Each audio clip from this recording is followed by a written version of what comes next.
Ndikulandireni ndi manja awiri lero Lolemba pa 18 November 2024 pomwenso tapasidwa mpata oti timve mawu a Ambuye Mulungu wasinkhasinkha komanso kuwalingalira kuti atithandize pa moyo wathu wa tsiku ndi tsiku. Tipemphere. M'dzina la Atate ndi la Mwana ndi la Mzimu Woyera. Amen. Mulungu wamphamvu zonse ndi wamuyaya, ife ana anu tikuti zikomo kwambiri chifukwa cha mphatso ya moyo imene mwatipatsa tsiku la lero, komanso chifukwa chotipatsa nthawi yoti timve mawu anu kuwalingalira wasinkhasinkha kuti azitithandiza pa moyo wathu wa tsiku ndi tsiku. Mukhale nafe, mutithandize kumvetsa bwinobwino mawuwa ndipo atipindulire pa moyo wathu wa tsiku ndi tsiku kuti kumapeto kwa zonse tizitha kuchita kufuna kwanu. Mwa Yesu Khristu Ambuye athu. M'dzina la Atate ndi la Mwana ndi la Mzimu Woyera. Amen. Mawu oyamba akuchokera m'buku la Chivumbulutso mutu 1 ndime ya 1 mpaka 4 kudzapitiriza ndi mutu 2 ndime ya 1 mpaka 5. Amene akutiwerengera mawu oyamba ndi Mr. Frank Kamukamu kuchokera ku St. Ignatius Parish, Malaya Police Headquarters, Area 30 mu Archdiocese ya Lilongwe. Mawu amtenga wabwino akuchokera mu uthenga wabwino wa Luka woyera mutu 18 ndime ya 35 mpaka 43. Amene akutiwerengera mawu amtenga wabwino komanso kutigawira mawu ndi Reverend Father Stephen Likhutcha kuchokera ku St. Ignatius Parish, Malaya Police Headquarters, Area 30 mu Archdiocese ya Lilongwe. Mawu oyamba. Mawu a m'buku la Chivumbulutso. Buku lino likufotokoza zimene Yesu Khristu adawulula. Mulungu adampatsa zimenezi kuti aonetse atumiki a Mulunguyo zomwe zikuyenera kuzachitika posachedwapa. Khristu pofuna kudziwitsa zinthuzo mtumiki wake Yohane adachita kutuma mngelo wake kwa iye. Yohaneyo wafotokoza zonse zimene adaziona ndipo wachitira umboni mawu a Mulungu ndiponso zonse zimene Yesu Khristu adanena. Ngodalanso anthu amene amvera mawu a m'buku limeneli loneneratu zam'tsogolo ndi kutsata zimene zalembedwamo, pakuti nthawi yoti zichitike zonsezi ili pafupi. Ndidamva mawu akuti mtsogoleri wa mpingo wa ku Efeso umlembere kuti nawa mawu ochokera kwa uja wanyamula nyenyezi zisanu ndi ziwiri m'dzanja lake lamanja ndi kuyenda pakati pa ndodo za nyale zisanu ndi ziwiri za golide zija. Akuti ntchito zanu zonse ndikuzidziwa. Ndikudziwa kuti mwakhala mukugwira ntchito kolimba, ndipo kuti muli ndi kupirira kosatepatepa. Ndikudziwanso kuti anthu ochimwa simungawalekerere. Anthu amene amadzitcha atumwi pamene sali atumwi konse mwawayesa ndipo mwawapeza kuti ngonama. Ndinudi opirira kolimba ndipo mwasauka chifukwa cha ine. osatopa. Komatu pokudzudzulirani palipo. Ndi apa pakuti mwasiya chikondi chimene munkandikonda nacho poyamba paja. Kumbukirani tsono kuti munali okwera kwambiri musanagwe. N'chifukwa chake mutembenuke mtima, muzichitanso zija munkachita poyambazi. Mawu a Ambuye. Tithokoze Mulungu. Ambuye akhale nanu. Uthenga wabwino monga adalembera Luka woyera. Pa nthawi yomweyo Yesu ankayandikira ku Yeriko. Munthu wina wakhungu adakhala pa mphepete pa msewu akupemphapempha kwa anthu. Atamva anthu ambirimbiri akupita mu msewumo, adafunsa kuti, kodi kuli chiyani? Adamuyankha kuti kukupita Yesu wa ku Nazareti. Apo iye adanena mokweza mawu kuti, inu Yesu, mwana wa Davide, mundichitire chifundo. Anthu amene anali patsogolo adamuzazira. Adati, khala chete. Koma iye adafuwulira kuti, inu mwana wa Davide, mchitireni chifundo. Yesu adayima nalamula kuti abwere naye kwa iye. Atafika pafupi, Yesu adamufunsa kuti, kodi ukufuna kuti ndikuchitire chiyani?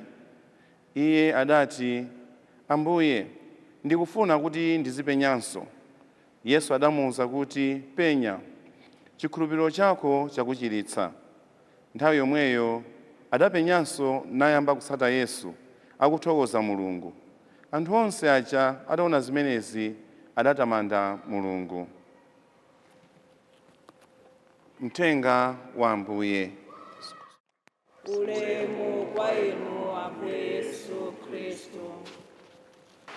Lero Lolemba pa 18 November 2024 tikupitiriza kuwerenga mawu mu sabata ya namba 33 patatisalira sabata imodzi kuti tiseke chaka cha mpingo liturgical year. Ndipo mawu athu alero akutikumbutsa zinthu zingapo. Tayamba kuwerenga buku la chivumbulutso limene lili buku losirizira tikatenga kaundu la mabuku osiyanasiyana m'Baibulo lathu. Ndipo buku limeneli likusindikiza kuna kuti zonse zizafika kumathero a zinthu. Ndipo Yesu Kristu amene ali mwini zinthu zonse ndiye amene azatithandizira ifeyo kulandira chipulumutso chosatha, popeza adatifera pa mtanda kuti tikhale anthu opulumutsidwa kudzera mu imfa yake yomvetsa chisoni, komanso imfa imene inabweretsa madalitso ndi zaulere zosiyanasiyana kwa ife tonse anthu. Mawu athu oyamba tikukumbutsidwa kuna kuti kalekale tinali makhalidwe abwino, makhalidwe onkomera Mulungu, makhalidwe amene Mulungu ankasangalala nawo. Koma lero zinthu zasintha. Chikondi chimene tinali nacho mbuyomo chasiyika. Moyo wabwino umene unkamusangalatsa Mulungu tausiya. Izi sizikhala zabwino pamaso pathu, komanso sizikhala zabwino pamaso pa Ambuye Mulungu. Chifukwa cholinga cha Ambuye Mulungu ndichonena kuti tonsefe tithe kupulumutsidwa kudzera mwa Yesu Kristu. Ndiye ngati moyo wathu wayamba kusintha kuchoka ku zinthu zabwino ndikumamba zinthu zoyipa, zimene sizikukomera Mulungu. Ndi chikumbutso kwa ife tonse kuti mmene Yohane ankanena za mawuwa kwauza anthu aku a Efeso, ankafuna kunena kuti ifeyo tonsefe amene tili a Khristu siku la lero tikumbukire kumene tikuchokera. Ndipo tikumbukire kuti mmene tinalandira ubatizo wathu koyambirira moyo wathu unali onkomera Mulungu. Koma pakali panopa ambiri mwa ife moyo wathu wauzimu ukuzilalazirala. Moto umene tinali nawo, chidwi chimene tinali nacho chomachita zinthu za Mulungu kawirikawiri chikupita pansi. Ndiye tikupemphedwa kuchokera mmawu athu oyambirira kuti ngati tikufuna kuti tipitirize kulandira zaulere za Ambuye Mulungu ndi kupulumutsidwa, moyo wakale umene unkamusangalatsa Mulunguja tiubwezeretse ukhale mwa ife. Tizikhala anthu osangalala, okondwera kwambiri kuwatumikira anzathu, kumutumikira Mulungu pamene tapemphedwa kandi kumpingo kandi kumphakati kandi ansembe athu, asistere athu, anthu osiyanasiyana kuti pasa ntchito zosiyanasiyana tizigwira ntchito zimenezozo mokondwera monyadira. ndipo tizigwire ndi mtima wathu wonse, popeza ndi zinthu zimene zingathe kubweretsa chipulumutso kwa ife. Ndipo ngati ana a Mulungu tisadane ndi anthu amene akuchita zinthu zabwino pakati pathu, ndipo anthu amene akusakasaka Ambuye Yesu, anthu amene afuna chipulumutso chosiyanasiyana, tiwalimbikitse ndi kuwathandiza kunena kuti afike pamaso pa Ambuye Yesu, afike pamaso pa Ambuye Mulungu. Ndanena kale kwayambirirako kunena kuti sabata ino ndi sabata ya namba 33 tikatenga kalendala yathu, kalondola wathu wa chaka cha mpingo, ndipo sabata ya mmawa tikumalizisa chaka cha mpingo.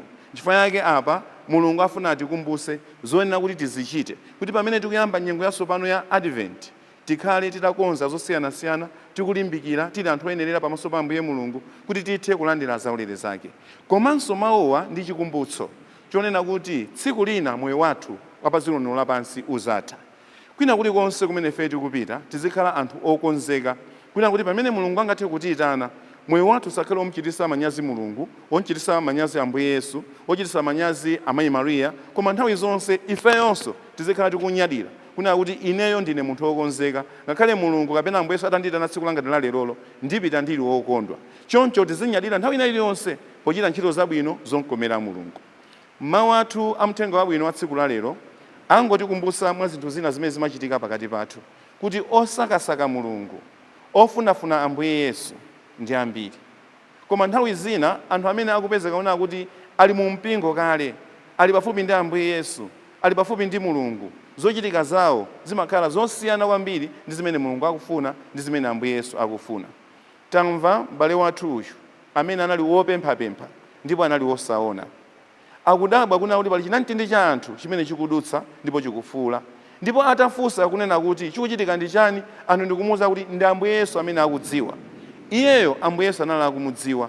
Atazindikira kuti ndi Ambuye Yesu anangoti, ogo mpata wanga nduwu ndipemphe andithandize, ndisakhalenso munthu opemphapempha, ndisakhalenso munthu wakhungu, ndipemphe kuti andichitire chifundo. Ndikuyamba kufuula, Yesu Ambuye mundichitire chifundo. Anthu aja amene amuzungulira Ambuye Yesu, amayenda ndi Ambuye Yesu, amapanga phokoso aja, ndikuyamba kumuzazira, khala chete, usatisokoneze, usavutisa Ambuye. Munthu uja ndikufuulirabe koposa kangale, Yesu Ambuye tichitireni chifundo, mpaka na Ambuye Yesu ndikumva. Ndipo Ambuye Yesu atamva nana kuti amuyitana abwere kuno. Munthu uja anatengedwa ndikupita kwa Ambuye Yesu, ndipo anthu aja anakamuwuza kuti khala chete, akuyitana ngati kuti ndi anthu akufuna kwabwino, chikhalirecho samamfunira zabwino. Kupita kuja Ambuye Yesu ndikumufunsa, what do you want? Ndifuna kuti ndichiritsidwe, ndiyambenso kupenya momwe ndimapenyera kalekale.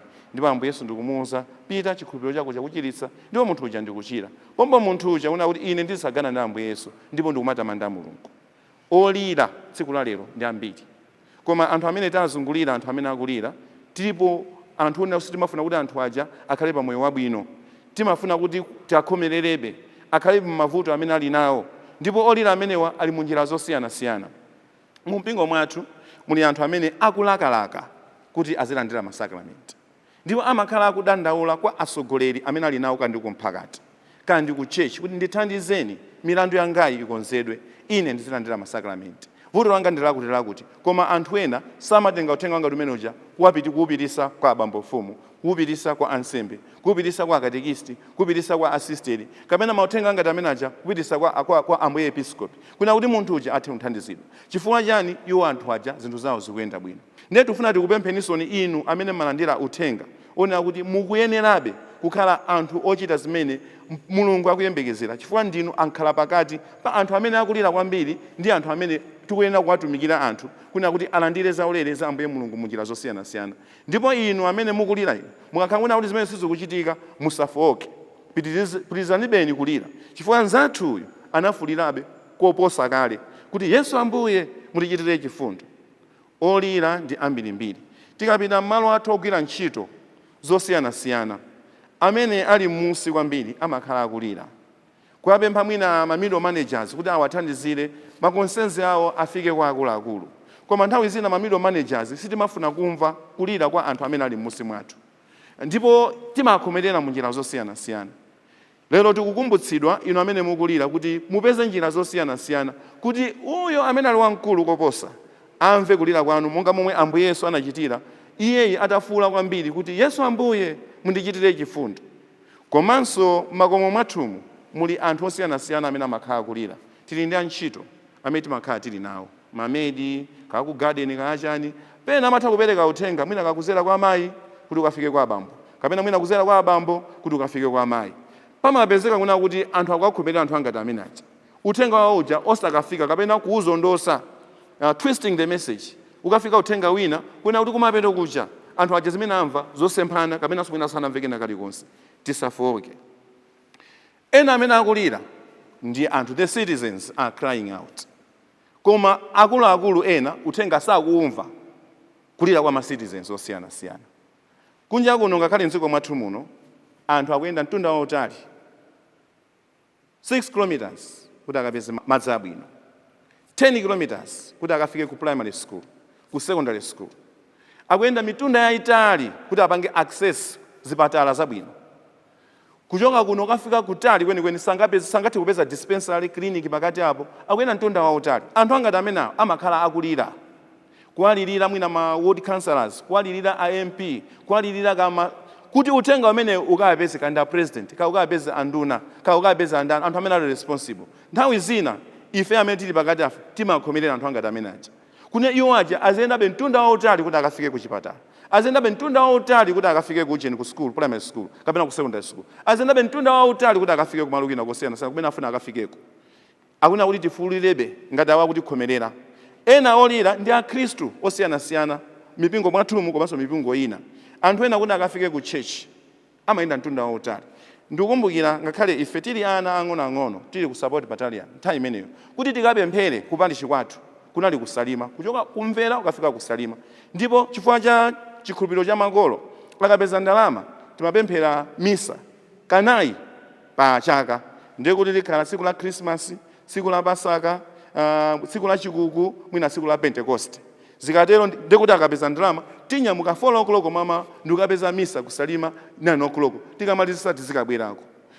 Aliponso anthu ena mpaka na lero amayenda mtunda wautali kuna kuti akakhale ni mwayi olandira nsembe ya misa, mwayi olandira Eucharistia, mwayi okhala nawo pa nsembe ya misa, amene amakhala akulira mukati uzira Ambuye Episkopi, cherechi chibwere pafupi, kapali chibwere pafupi. Anthu ena amangokhomera mauthenga ngati amenewo. Kazi apeza pastoral secretary, kazi apeza bambofumu ena amene anabwera amangokhomera zanga zimene zikuona kuti iya pali shanga akaidula kuti kalinso ni pali show ina, ndi kuti ine zina zonse zimandiyendera bwino. Lero tikuuzidwa ife amene tili pakati tikuyenda moyo wanga tumene ukusintha. Komanso olirawa tiamvese, ndipo inu amene mukulira munjira zosiyanasiyana mufulirebe koposa kale ngati m'bale wathu kuna kuti zinthu zina zitheke bwinobwino chifukwa Ambuye Yesu anamumva munthu wanga ameneyo. Kachiwiri chimene tikuyenda kuti tigawaninso tsiku la lero kuzera m'malembo oyera athu a tsiku la lero ndi chakuti tizidziwa vuto lathu. Uyu anafunsidwa kuna kuti ufuna kuti ndikupangire chani, analongosola kuna kuti ine ndifuna kuti ndizipenyaso. Ena amangolira zimene akulira sakuziziwa kuti kulira kumene mmalira kumalirira chani, chimene mufuna ndi chani, kukanika kulongosola. They don't know what they want. Ifeyo tikakhala kuti tikulira tidziwe chimene ife tikufuna. Tikamabwera kuzapemphera kwa Ambuye Mulungu, what is our intention kuzapemphera kwa Ambuye Mulungu? Tikamabwera ku church, what is our intention? Cholinga chathu ndi chani? Tufuna kuonetsera kwa anthu kuti timapemphera? Tufuna kuonetsera kwa anthu kuna kuti ndizovala zatsopano? Tufuna kuonetsera kwa anthu kuna kuti agula galimoto yatsopano ndi akatione ku church? Kapena ndi mtima wopemphera? What is our intention? Uyu intention yake amayiziwa, chimene amalirira amachiziwa. Ndipo atafunsidwa sana jejeme, anachula pompo kuti chimene ndikusowa ineyo ndi chakuti. Ndipo chimenecho Ambuye Yesu anamuchitira. Inu ndine intention yathu ndi yotani? Cholinga chathu ndi chotani? Chimene tikulirira kwa Ambuye Mulungu ndi chotani?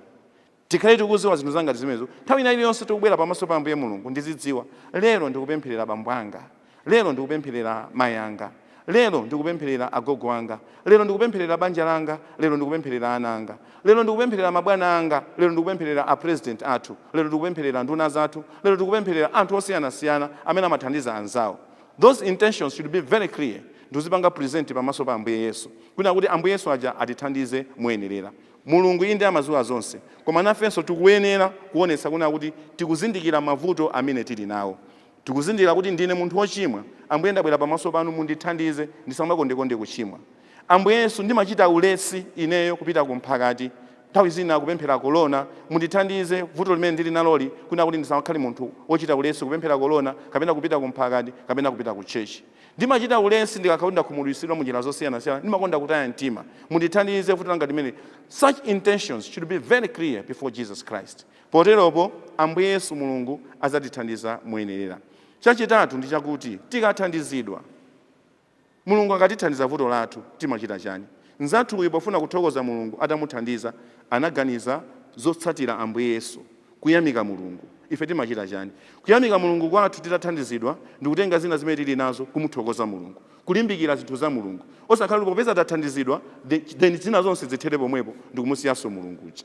Mulungu atithandize kuzera mawu athu a tsiku la lero, kukhala anthu achidwi, chosirira, kukhala ndi moyo onkomera Mulungu nthawi zonse, muchatamvera mawu athu oyambirira, komanso chozindikira mavuto amene tili nawo, kufulira kwa Ambuye Mulungu, kuti Mulungu atithandize, ndipo atatithandiza Mulunguyo, ifeyo timuthokoze Mulungu, timuyamike Mulungu.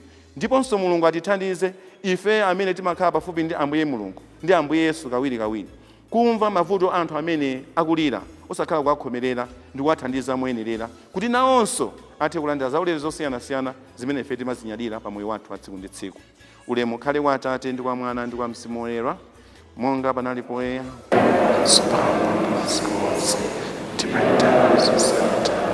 M'dzina la Atate ndi la Mwana ndi la Mzimu Woyera. Amen.